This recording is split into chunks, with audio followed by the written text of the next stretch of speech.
Okay, everybody, welcome back. Time to trim these bowls. First trimming video in this little explained series. When it comes to trimming, I use a variety of different trimming tools. You can pretty much get these anywhere. Again, I get them from a local supplier, Continental Clay, kind of a wholesaler. They do all kinds of supplies. But obviously trimming tools come in a bunch of different shapes, sizes, varieties, all that jazz. And then of course I'll be using my little chuck here. So to start off, these bowls from yesterday are leather hard. I let them sit overnight. Before I even get started, let me point out this lovely piece of equipment. This is called a Giffen Grip. This thing saves me so much time. It's nuts.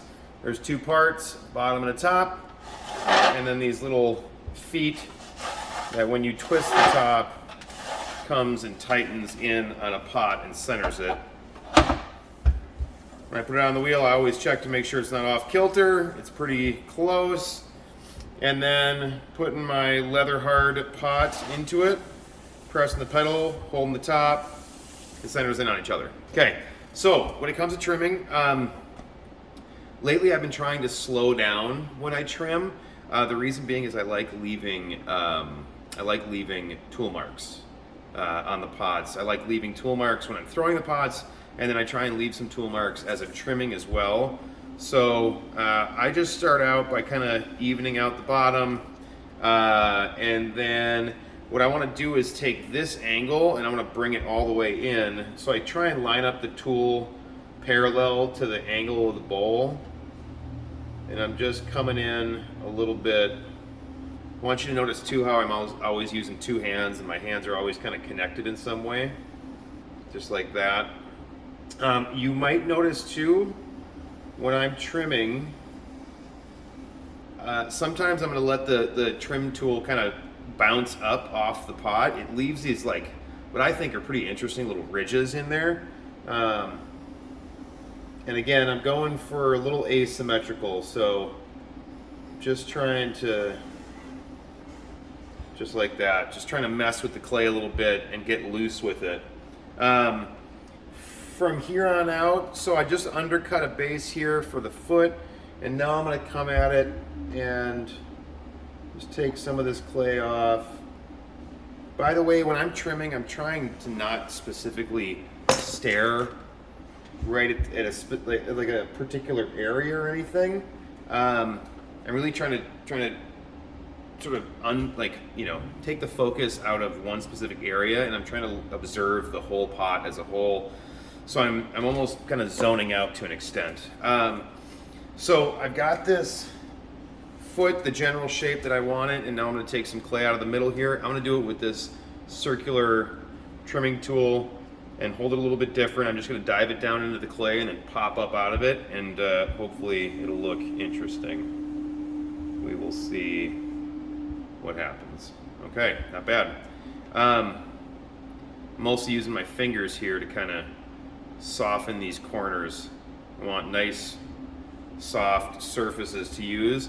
And then again, as I mentioned in previous videos, the urge to tinker is very strong with me, and I really want to keep messing with this, but I will definitely ruin it. So I'm going to leave it as is, loosen that up, then you can kind of see the general look and feel of it. The reason I pop the tool up off of the wheel like that, or up off of the pot like that, is to get that little, what I think is kind of an interesting little feature on the inside there. What I'm also looking for loosely is a relationship from the width of this, the diameter of this, compared to the diameter of the foot. So the diameter of the opening compared to the diameter of the foot. I'm going for like thirds. So this is all of it. This is about a third of the length. And I don't need to be spot on with it, but these are, if I remember correctly, just shy of 7 inches in diameter from the, wet like this. and the foot itself is about 2.5 inches. So that feels like a good relationship to me. Who knows? My trimming and ideas about what looks good changes constantly, but this one I'm pretty happy with.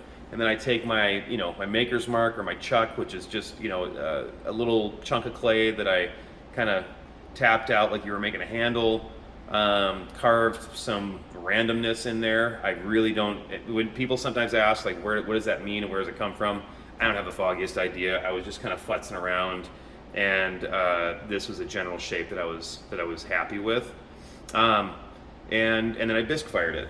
So I'm gonna push that into the foot like that, and I just kind of like the way that looks after it's glazed. Yeah, I enjoy trimming. I enjoy it more now that I've slowed down a bit.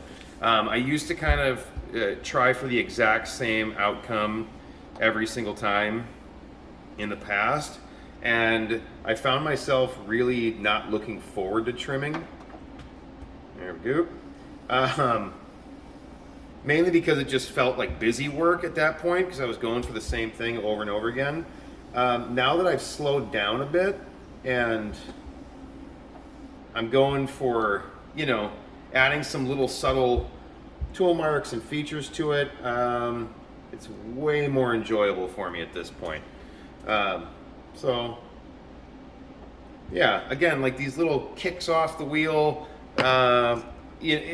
it's kind of going with the theme that these things are not perfectly symmetrical, and so I like kind of messing around with the look and feel of the trimmed part of the pot as well. And just see what happens. There's little interesting moments that happen that I think create some kind of interesting finishes. I definitely do OCD a bit when it comes to where I put my little maker's mark. I try and find a portion of the pot or a portion of the foot that, in my opinion, doesn't have anything really interesting on it, and then you add something interesting to it. So there you go. Again, thank you for checking these out. This one's going to be pretty short because I have, if you can kind of see, I have several to do, and I will not drag you along for that ride. But again, like, subscribe, hit the notifications thing so that you know when I upload new videos. Down in the description, there are links to my Instagram, my website, and also, of course, like everyone else, I do slang some merch. So there's a link to a site with some gear on it. It's like hoodies and things like that. Beyond that, let me know in the comments what you thought. Let me know in the comments some ways that you trim and kind of your mindset and decisions you're making. And again, always suggestions. Let me know if there are other forums you want to see me kind of talk through. Beyond that, it's Halloween this weekend, so I'm going to dress up. My daughter's dressing up as a skunk. So if you have any good ideas, by the way, if you have any good ideas for what my lovely bride and I should dress up as, knowing that our daughter is going as a skunk, throw them down in the comments, please. I am really unprepared for this. We can't find any like Halloween costumes anywhere. So yeah. But beyond that, thank you again for checking in. I really appreciate it, and you are all the best. Until next time, peace.